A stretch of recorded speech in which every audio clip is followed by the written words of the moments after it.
my life as a work from home and alakwatserang cooking ina. Hi pretties! Favorite niyo din ba ang pamimili ng mga souvenirs at mag-try ng iba't ibang cafes?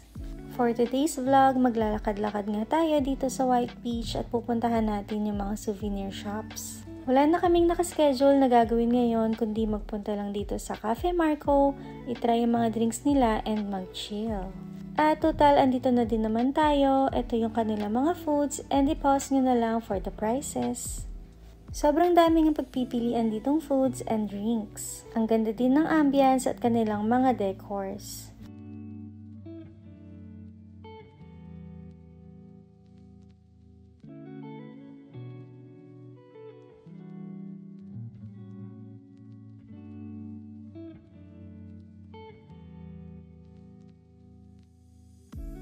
Sobrang dami nga ng foods namin from last night kaya nagawa pa naming i-take out itong pizza and mozzarella sticks. Nakakatuwa din dahil ang bait and very friendly na mga staffs dito sa Cafe Marco. Pumayag nga silang i-microwave itong mga take-outs namin.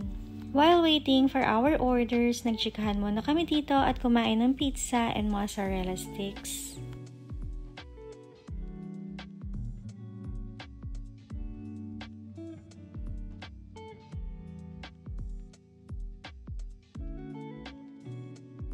Mabilis lang din sila mag-serve dito at ang cute ng kanilang mga drinks. Ang orders namin ay blueberry, cappuccino, Oreo, and matcha.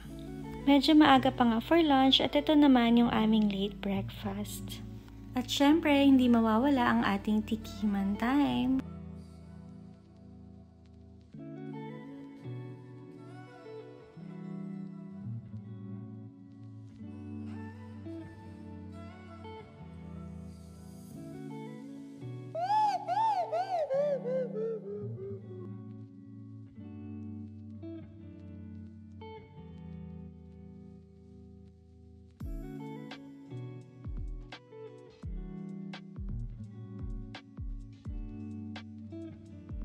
After nga namin mag-artihan sa loob, meron na nagtitinda ng ticket sa labas ng Cafe Marco. At kung tinatanong mo pa rin yung sarili mo kung kailangan mong pumunta ng Puerto Galera, ay oo, ito yung ma-enjoy mo. Bumili na rin pala kami ng mga ferry tickets para hindi na kami pipila dito sa pier sa Puerto Galera. Sobrang ganda nga kung pwede lang magstay dito habang buhay, charis. At isa nga sa mga list namin today ang bumili ng mga souvenirs dito sa Puerto Galera.